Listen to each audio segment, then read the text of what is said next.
Welcome students in Hindi subjects online class.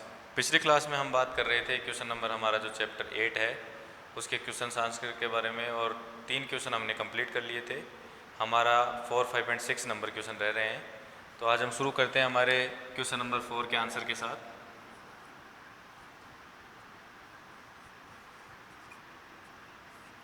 हमारा जो question number 4 है वो है, मेरी दादी माँ कह रही थी कि आज सूर्य ग्रहण लगेगा।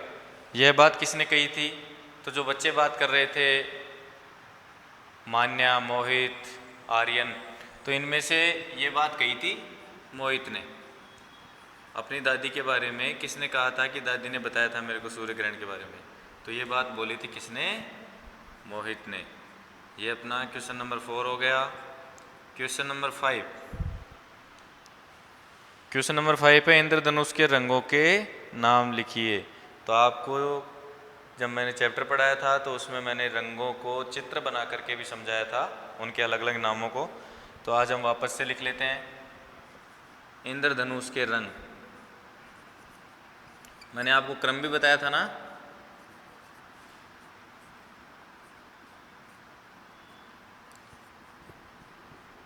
बैंगनी, नीला, आसमानी,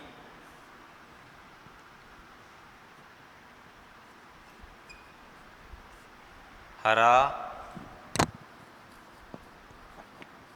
पीला, नारंगी और लाल। बैंगनी, नीला, आसमानी, हरा, पीला, नारंगी और लाल। देखिए काउंट कीजिए, 1 2 3 4 5 6 और 7 हो गए ना। इंद्रधनुष के रंग होते हैं 7। नोट डाउन कीजिए। अपना अगला और लास्ट क्वेश्चन जो है वो है, आर्यन ने अंतिम बात क्या कही और किससे कही?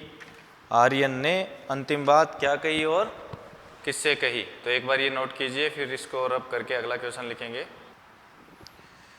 क्वेश्चन नंबर जो अंतिम क्वेश्चन है, क्वेश्चन नंबर 6।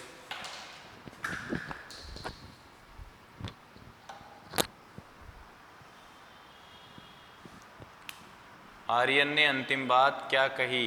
क्वेश्चन नंबर 6 और उसका आंसर लिखेंगे।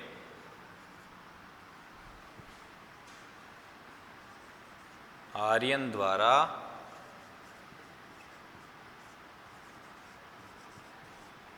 कही गई अंतिम बात। तो आर्यन ने सबसे अंत में क्या कहा था कि भाई संध्या हो गई है, सूर्य देव अपने घर को जा रहे हैं और अपना कुछ प्रकाश चंद्रमा को दे करके जा रहे हैं, तो अपने को सबको चलना चाहिए। तो आप लिखेंगे, हाँ यहाँ से लिख लीजिए, संध्या हो गई है,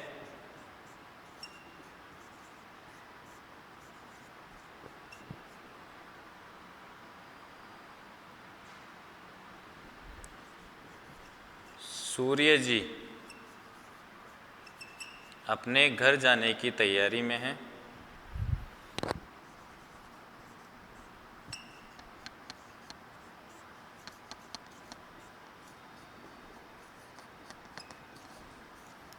सूर्य जी अपने घर जाने की तैयारी में हैं।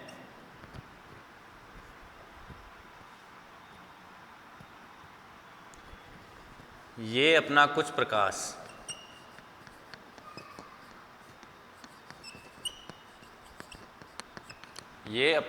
प्रकाश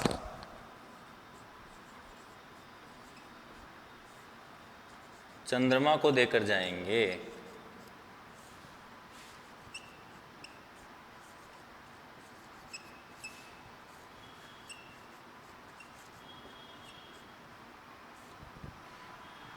संध्या हो गई है, सूर्य जी अपने घर जाने की तैयारी में हैं, ये अपना कुछ प्रकाश चंद्रमा को देकर जाएंगे। चलो हम भी चलें। चलो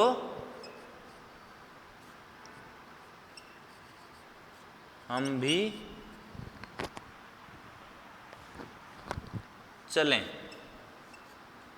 तो सबसे अंत में क्या बोला आर्यन ने कि अब हमें भी घर चलना चाहिए, क्योंकि सूर्य देव जो हैं वो भी अपने घर जा रहे हैं, अपना कुछ प्रकाश चंद्रमा को देकर जाएंगे, जिसके कारण से चंद्रमा रात को चांदनी बखेरेगा।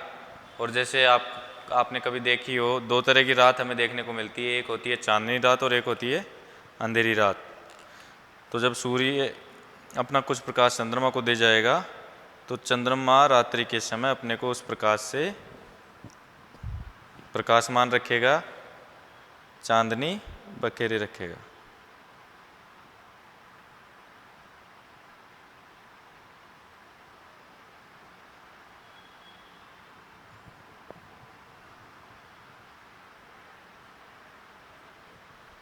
तो ये थोड़ा सा इसका पार्ट और रह रहा है कि यह बात आर्यन ने किससे कही थी, तो एक बार ये नोट कीजिए।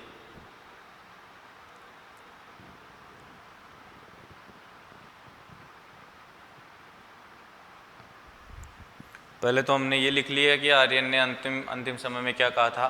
अब हम लिखेंगे कि आर्यन ने यह बात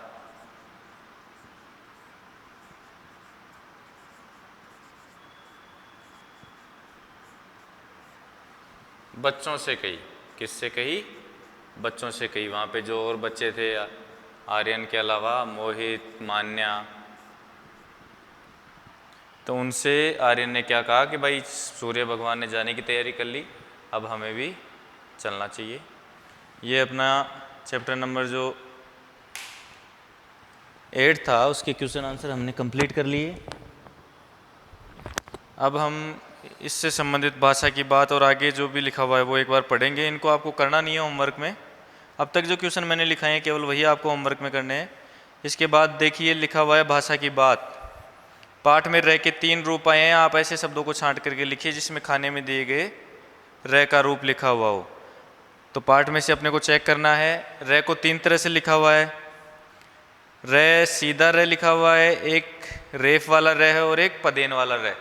जब बेटा आप व्याकरण पढ़ेंगे बड़ी क्लासों में तो आपको पता चलेगा कि रह को रेफ की तरह लिखा जाता है, सीधे रह भी लिखा जाता है और पदेन की तरह भी लिखा जाता है। अलग अलग टाइप से रह को लिखा जाता है। तो यहाँ पे क्वेश्चन क्या है कि आपको जहाँ भी रह दिखे, जैसे सूर्य, तो यहाँ रह आ रहा है सूर्य, तो इसमें अलग प्रकार का रह है। इसी तरह से घर, उसमें भी रह आ रहा है तो उसमें अलग प्रकार से है। इसी तरह से आपको और भी शब्द छांटने हैं, तो घर बैठ करके अपने आप इसमें से ढूंढो कि कौन कौन से शब्द आपको पाठ में ऐसे मिलते हैं जिनमें रह लिखा हुआ है। ठीक है। इसके बाद देखिए, पढ़ते और लिखते समय में कहीं कहीं रुकना पड़ता है, कभी थोड़ा कभी बहुत। बहुत रुकने के लिए कुछ चिन्हों का प्रयोग किया जाता है जिन्हें विराम चिन्ह कहते हैं। भाई हमें भाषा में बात करते समय थोड़ा बहुत रुकना पड़ता है। जैसे मान लीजिए मैं कोई सेंटेंस आपसे कह रहा हूँ, मोहन घर जा, उसके बाद फुल स्टॉप लगेगा। वहाँ से ककड़ी, खीरा और टमाटर लेकर आ, तो ककड़ी और खीरा के बीच में अल्प विराम लगेगा। जहाँ पे हम बहुत ज़्यादा रुकते हैं वहाँ पे फुल स्टॉप लगाते हैं, जहाँ थोड़ा सा रुकते हुए आगे निकल जाते हैं वहाँ पे अल्प विराम लगाएंगे। तो इस तरह से विराम चिन्हों का प्रयोग होता है। ये भी व्याकरण की बातें हैं। तो बड़ी क्लासों में जब आपको व्याकरण के अध्ययन के दौरान, अध्यापन के दौरान जब आपको बताया जाएगा कि विराम चिन्हों का प्रयोग किस तरह से होता है, तो आपको वहाँ अच्छे से समझ में आ जाएगा कि अल्प विराम कहाँ प्रयोग होगा, उद्धरण चिन्ह कहाँ होगा, काकपद कहाँ होगा, फुल स्टॉप कहाँ होगा, इन्वर्टेड कॉमास कहाँ होंगे। तो ये सब आपको उन क्लासों में समझ में आएगा। प्रश्नवाचक जो मार्क होता है वो कहाँ पे होगा। नीचे दिए गए विराम चिन्हों का अपने को मिलान करना है। तो इसमें देखो, पूर्ण विराम का मतलब होता है सीधा डंडा। पूर्ण विराम का मतलब होता है सीधा डंडा। एक बार ये रब कर दूँ, मैं आपको समझा देता हूँ थोड़ा सा चिन्हों के बारे में जो पाठ में बताया गया है। देखिए, जैसे मान लीजिए हम बात करें पूर्ण विराम, तो इसको क्या बोलते हैं? पूर्ण विराम। ये क्या है? क्वेश्चनवाचक, विस्मयादि बोधक या एक्सक्लेमेटरी मार्क, अल्प विराम। तो इस तरह के अलग अलग साइन आते हैं विराम चिन्ह में, अलग अलग आते हैं। फुल स्टॉप आता है, क्वेश्चन मार्क आता है, उसके बाद अल्प विराम भी आप कह सकते हो, एक्सक्लेमेटरी मार्क भी कह सकते हो। तो ये बहुत सारे विराम चिन्ह आते हैं। पाठ में से निम्नलिखित चिन्हों पर आधारित वाक्य हैं, उन्हें छांट करके लिखने हैं।